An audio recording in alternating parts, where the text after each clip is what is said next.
A couple saves for years to buy a home, until his mother demands $100,000 for her niece's college apartment. I, 29F, don't even know how to begin this because I feel like I'm living in some bad sitcom. For context, I live in Austin, Texas with my husband, David, 32M. We've been married for almost 3 years. We don't have kids yet, but we've been saving for a down payment on a house because rent prices here are insane and we really want some stability before starting a family. For the past 5 years, both of us have been working our butts off.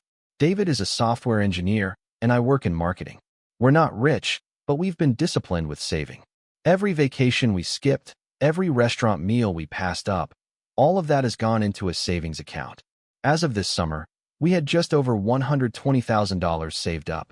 Our goal was to hit $150,000 for the down payment and closing costs, and we were finally starting to feel like it was in reach. Now, enter the villain of this story, my mother-in-law, Patricia, 59F. To put it politely, she's eccentric. To put it bluntly, she's controlling, manipulative, and has this unshakable belief that her opinions are facts and everyone should cater to her worldview.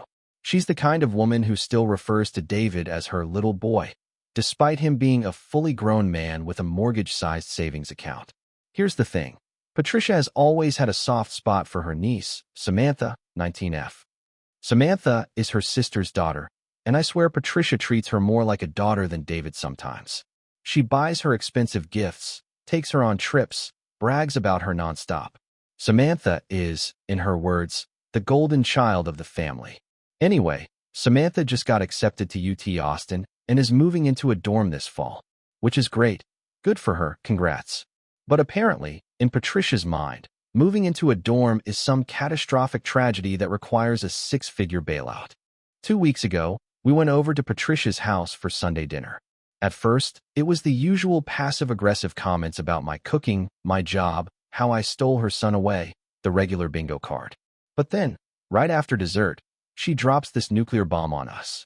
David, sweetheart, I've been thinking. Samantha is about to move into that dreadful dormitory, and it's just not right. She's too special for that kind of environment. You and Opie have more than enough money saved up. I think you should give Samantha $100,000 so she can have a real apartment off campus. I actually laughed out loud because I thought it was a joke. But no, she was dead serious. She even had figures printed out about Austin rental prices, security deposits, furniture costs, and even a car lease so Samantha wouldn't have to suffer walking to class. I said, Patricia, that's insane. That's our house fund. Why would we hand over everything we've worked for? She gave me this look like I was the wicked stepmother from a Disney movie and replied, because family helps family. And what's money compared to setting your cousin up for success? You don't even have kids yet, so it's not like you need it. David was stunned silent. I think he was in shock. I tried to change the subject, but Patricia kept hammering it all evening. You'll be heroes. You'll always know you made a difference. It's the Christian thing to do. She even pulled the guilt card, saying her health wasn't great and she'd sleep better at night knowing Samantha was safe and secure. On the drive home, David was visibly shaken. He kept saying, that was insane, right? She can't possibly expect us to give away $100,000. But the thing is, Patricia does expect it, and she's already started texting him daily reminders about doing the right thing for family. I tried to brush it off as another one of her delusional demands, but then last night David got a call from his aunt, Samantha's mom. She was crying, thanking him in advance for stepping up and helping Samantha. Apparently, Patricia already told the entire family that David was covering Samantha's housing for college. His cousins even sent him texts like, man, you're the best. We all wish we had a brother like you. He hasn't promised them anything. But somehow, Patricia spun this entire narrative where David is the generous provider swooping in to save the day. Now, I feel like I'm the bad guy because I'm saying absolutely not. That money is our future. It's our home. We have sacrificed so much to get there, and I'll be damned if it's handed over so a spoiled teenager doesn't have to share a dorm room. David says he agrees with me, but I can tell he's struggling. His mom knows how to push his buttons. She makes him feel guilty, like he's betraying her if he doesn't give in. And the fact that his entire extended family is now expecting this, it's eating at him. So Reddit, am I being unreasonable here? Is there any universe where I should even consider this request?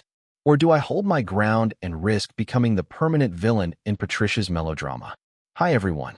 I didn't expect so many people to comment on my first post, but the responses gave me some clarity.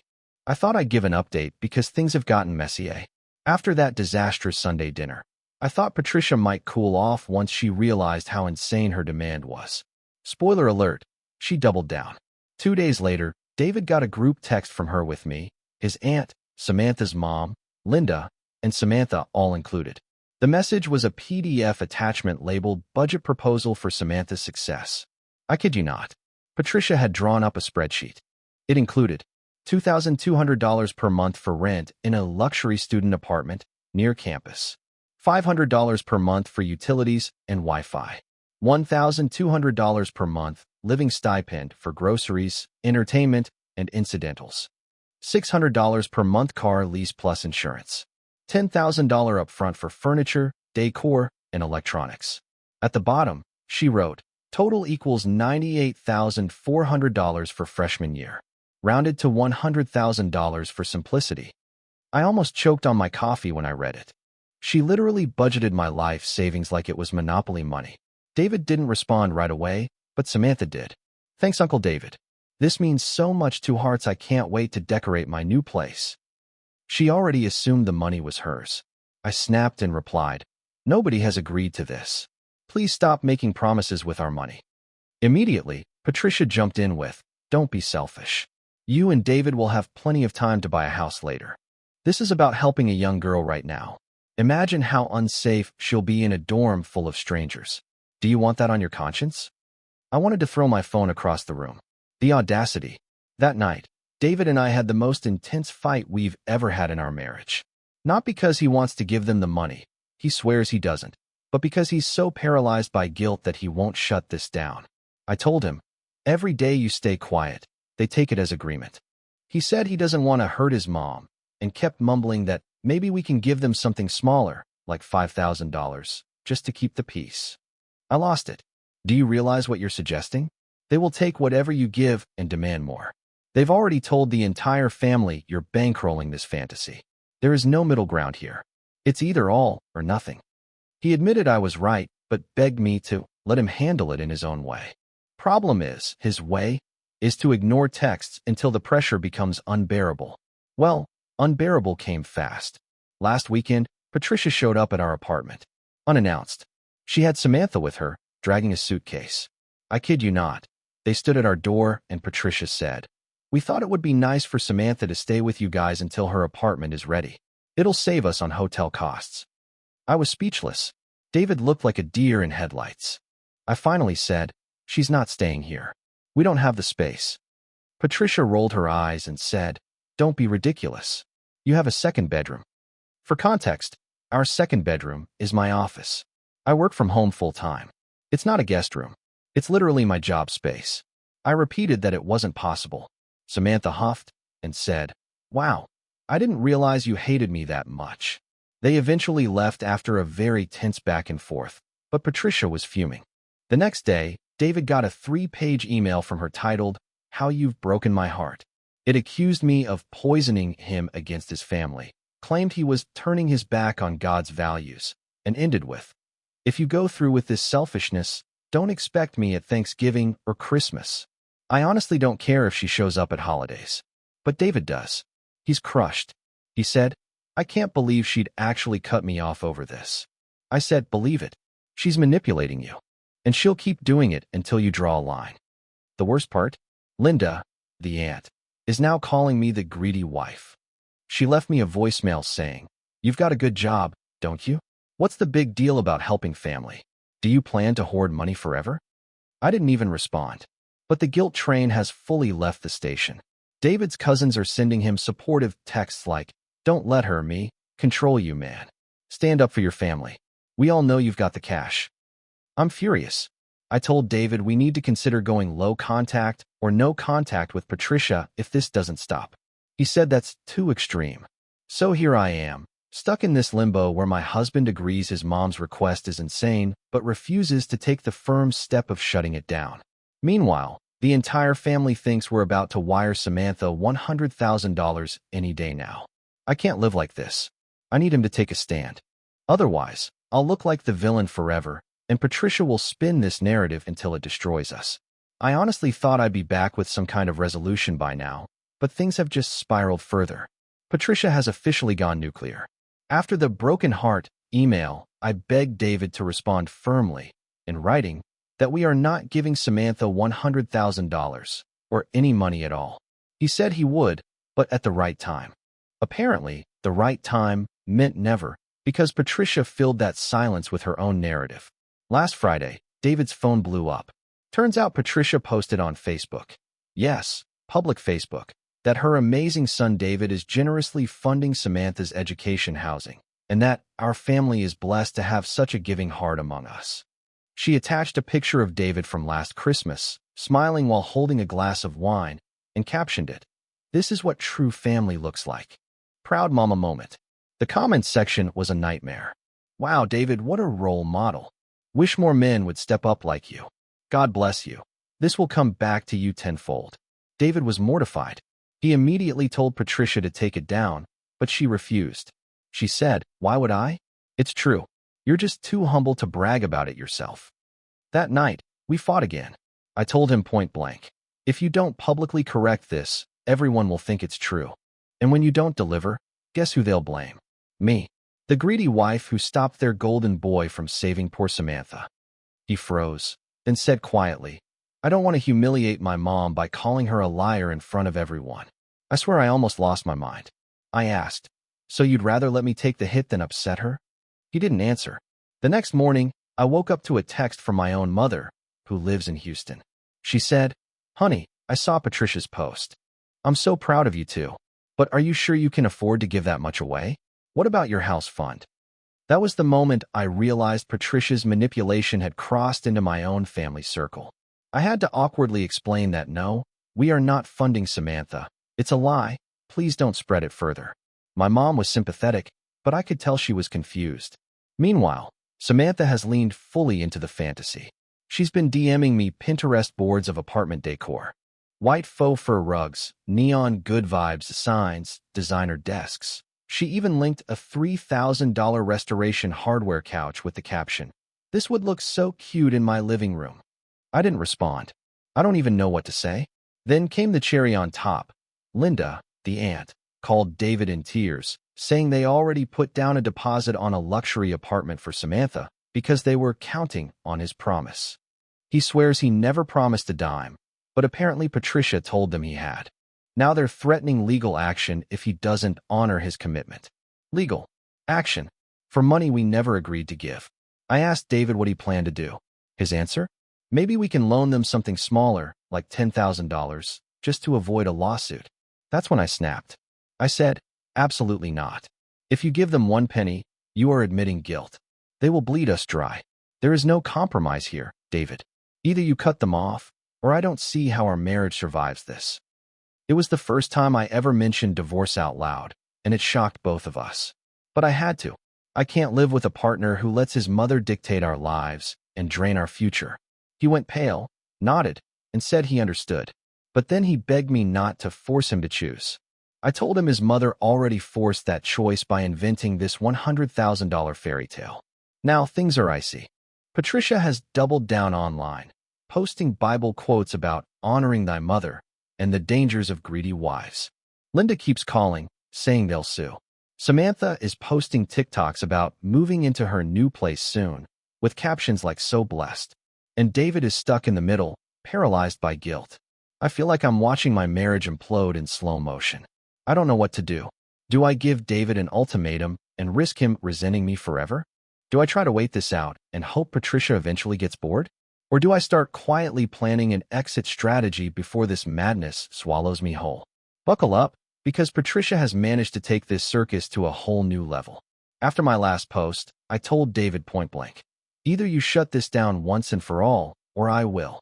He swore he'd handle it. But David's version of handling things is more like letting his mom talk until she runs out of oxygen. Spoiler, she never runs out. A few days later, Patricia invited us to what she called a family dinner to clear the air. Against my better judgment, David convinced me to go. He said, "It'll be good to straighten everything out in person." I told him it was a trap. I was right. We showed up at Patricia's house. And guess who was sitting at the dining table? Not just Patricia, but Linda, Samantha, and even two cousins I barely know. They all looked at us like we were guests of honor. On the table, next to the lasagna, was a printed document titled Contract of Support.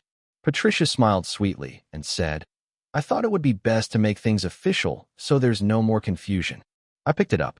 It was a freaking contract stating that David and I agreed to provide $100,000 to Samantha for housing and living expenses during her undergraduate studies. At the bottom were blank lines for our signatures. I laughed out loud and said, "You cannot be serious." Linda jumped in. "This way no one can accuse you of backing out. We're all family here. We trust you, but it's always best to have things in writing." David was frozen. He just sat there with his fork in hand like a statue. I finally slammed the paper down and said, "We are not signing anything. We are not giving Samantha a cent. This conversation is over." The room went silent. Then Patricia narrowed her eyes at me and said, "I knew you were behind this. You've poisoned my son against his family. He would never be so heartless on his own." That did it. I stood up and said, "Stop blaming me for your delusions. This is our money. We earned it. It's not happening. End of story." Samantha started crying. Actual tears. She wailed, "But I already told my friends I'm moving into my apartment. Everyone's expecting me to host parties. This is humiliating." Linda rubbed her back like she'd just lost a parent, not a dorm room. Patricia glared at me like I was Satan incarnate. We left before dessert. The whole drive home, David kept saying, "I can't believe she did that. I can't believe she actually printed a contract." I told him, "Believe it. This is who she is. And if you don't draw a line, she'll keep pushing." The next day, the threat started. Linda left David a voicemail saying, "If you refuse to honor your word, we'll have no choice but to consult an attorney. We've already made financial commitments based on your promise." That word again, promise. A promise that never existed outside Patricia's imagination. But here's where it gets worse. David's boss pulled him aside at work. Apparently, Patricia called his office, trying to verify his salary because she needed proof he could afford the commitment. His boss was polite, but asked if everything was okay at home. David came home humiliated. I said, "Do you see now? This is harassment. This is not family, it's abuse." He nodded, but I could tell he was breaking inside. Patricia has always been his Achilles heel, and now she's stomping on it with steel-toed boots. Then, last night, Patricia showed up at our apartment again. This time she wasn't alone. She brought Samantha, with moving boxes. They actually tried to carry them inside before I stopped them. Patricia announced, "Since you're dragging your feet on the transfer, we thought it would be simpler for Samantha to just stay here until it's resolved." I blocked the doorway and said, "No, she's not moving in. Take your boxes and leave." Patricia screamed, literally screamed, that I was a wicked, barren wife who was stealing her son's legacy. She shouted loud enough for our neighbors to come out into the hallway. I was shaking with rage and embarrassment. Finally, David stepped in. He raised his voice, something I've never seen him do with her, and said, "Mom, stop. You are not welcome here anymore. You can't just show up and harass us. If you keep this up, I will cut contact." Patricia gasped like he'd stabbed her. Then she said the words that chilled me to my core. "If you do this, you're no longer my son." She turned, grabbed Samantha's boxes, and stormed off. That night, David broke down crying. He said, "She really hates me now. She'll never forgive me." I held him and said, "She doesn't hate you. She just hates not controlling you." But I don't know if he believes me. Now, Patricia has gone silent. Which, honestly, terrifies me more than the screaming. Silence means she's planning something. So here we are. The family thinks we're liars. Samantha's humiliated. Patricia's disowned David, for now. And I feel like I'm living in a soap opera with no end. Reddit, what do we even do next? Restraining order? Lawyer? Or just pray she eventually gets bored and moves on to her next obsession? So, I thought things had hit rock bottom with Patricia showing up at our door screaming. But apparently, there's always a new low. After the blow-up, where David finally raised his voice and Patricia disowned him in the hallway, we got 2 days of blissful silence. No texts, no calls, no surprise visits. I almost started to believe it was over. Then the letter arrived. It came in the mail, certified, from a law firm in San Antonio. The letter claimed David had made a verbal contract to provide financial support for Samantha's housing, and that Linda and Patricia had incurred significant expenses in reliance on his promise. They demanded payment of $100,000 within 30 days, or they would pursue damages in civil court. I nearly laughed when I read it, because it was so absurd, but David turned pale as a ghost.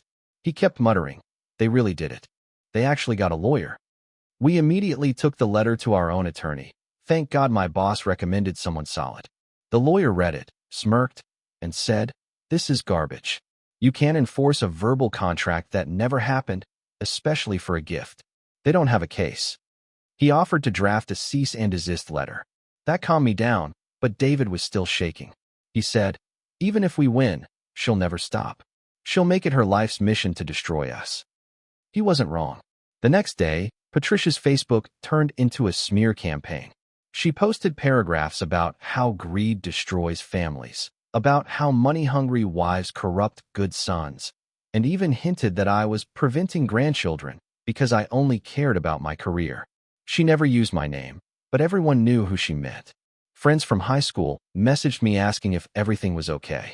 A coworker pulled me aside and said, "Hey, I don't want to intrude, but your MIL is posting some intense stuff. You should probably check it." It felt like my personal life was being broadcast to the whole city. Meanwhile, Samantha hasn't slowed down. She's still posting TikToks about her apartment hunt, tagging brands in hopes of sponsorships, and telling everyone her uncle is paying. Her delusion is so deep I almost feel sorry for her. Almost. But here's the kicker. Patricia somehow got my work email. I opened my inbox Monday morning to a message with the subject line, "Urgent, Family Matter." In it, she accused me of interfering with David's responsibilities, called me a parasite, and CC'd my HR department. Thankfully, my boss already knew the story and flagged it as harassment, but I was mortified. I realized this wasn't just family drama anymore. This was a full-blown campaign to ruin me. That night, I sat David down and said, "I can't live like this. Either we go no contact immediately, or I don't see a future together. I love you, but I refuse to spend the rest of my life fighting your mother." He broke down crying again. He said, "I don't want to lose her forever. She's still my mom." I said, "She's not acting like a mom. She's acting like a leech. And she will never stop unless you make her stop." For the first time, I saw something shift in him. Maybe it was the HR email, maybe it was the lawyer letter, maybe it was me finally saying I'm done. But he finally agreed. The next day, our lawyer sent the cease and desist. David blocked Patricia, Linda, and Samantha on every platform. He even posted a short statement on Facebook. "To my family and friends, there have been false rumors about me committing to pay Samantha's housing. This is not true. I have not promised or given any money. Please respect our privacy." The fallout was immediate. Cousins blew up his inbox calling him a liar. Linda left a voicemail screaming that he humiliated them publicly. Patricia didn't post anything directly, but I heard through a friend that she told people she was mourning the death of her son. Yes, death. Because blocking her is the same as dying, apparently. Here's the thing, though. As dramatic and awful as it all is, I feel relief. For the first time in months, our phones are quiet. No one is banging on our door. No one is demanding contracts over lasagna. David is still grieving. I can see it in his face. He lost the mom he thought he had, and he's struggling with that. But he also admitted something last night that gave me hope. He said, "I didn't realize how much of my life she controlled until now. It's scary, but it also feels like freedom." I hugged him and told him that's exactly what it is. So where are we now? Illegally, covered. Our lawyer says they don't have a leg to stand on. Financially, safe. The savings are untouched. Emotionally, raw, but healing. I know this isn't a fairy tale ending where the MIL apologizes and everyone hugs. That'll never happen. But honestly, I don't want it. I'd rather have peace and distance than live under her shadow forever. Reddit, I think we've finally reached the breaking point and chosen our side. I didn't expect to be writing again, but I think it's important to close this chapter properly. A lot of you followed my posts and gave advice when I was spiraling, and it honestly helped me stay sane. So here's how everything landed. It's been 3 months since the cease and desist went out and David went no contact with Patricia, Linda, and Samantha. 3 months of silence, after nearly a year of chaos. At first, it felt weird. Like living in a house after a hurricane. Calm, but you're waiting for the roof to fall in. But the roof hasn't fallen. Patricia stayed true to her word. She considers David dead. No calls, no surprise visits, no screaming in our hallway. For once, peace. I wish I could say she had some grand change of heart, but according to mutual acquaintances, she's still telling everyone that I stole her son and ruined Samantha's future. Samantha, meanwhile, is indeed living in a dorm. She posts TikToks complaining about the food, her roommate, the bathrooms. Part of me wants to feel bad for her, but honestly, actions have consequences. Linda apparently tried to push forward with legal threats, but our lawyer responded with the same line each time. There is no contract. Stop harassing my clients. After 2 ignored letters, she gave up. The wider family. Divided. Some cousins blocked us on social media. Others reached out privately saying they always knew Patricia was overbearing.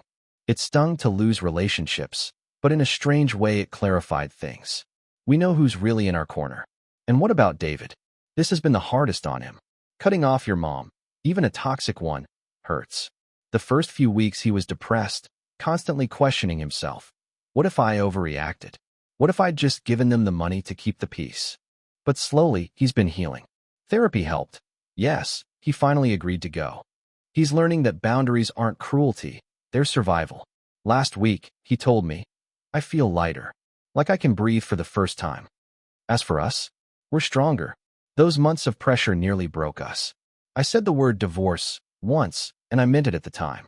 But going through this fire made me realize how much I want this marriage to work, as long as we're on the same team. And now, finally, we are. We're back on track with the house hunt. Our realtor thinks we'll be able to make offers by spring. Sometimes, when we walk through open houses, I catch David smiling in this quiet, hopeful way, like he can actually picture a future that belongs to us. Not his mother, not Samantha, just us. Do I regret how it all went down? No. It was hell, but it forced David to see his mom for who she really is. If we'd given in even once, it would never have stopped. First $100,000 for Samantha, then something else, and something else, until we were drained dry, financially, emotionally, maybe even as a couple.